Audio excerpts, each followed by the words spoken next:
Ariane et James Webb. Arrivés du Mexique, des États-Unis, de Pologne, d'Espagne et bien sûr de l'Hexagone, ils ne voulaient pas manquer ce rendez-vous. Arianespace et l'Agence spatiale européenne ont été submergés par environ 300 demandes de journalistes.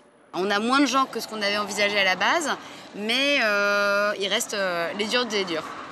Parmi eux, certains qui suivent l'aventure du télescope depuis longtemps et d'autres passionnés, décidés à tout pour voir un décollage.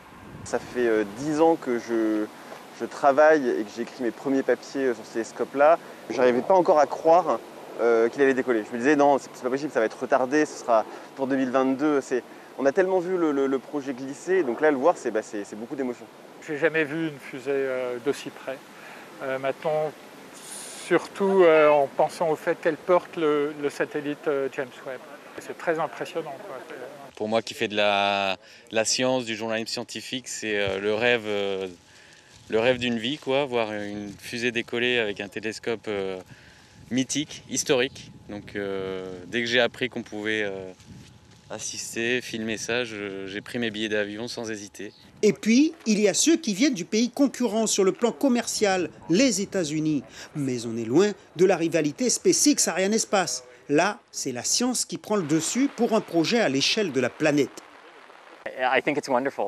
C'est beau de voir un partenariat international entre pays et organisations spatiales. Voir un tel télescope partir sur une fusée européenne en Amérique du Sud, c'est merveilleux et ça donne le ton d'une grande histoire de coopération et d'interconnexion que nous avons tous avec l'espace.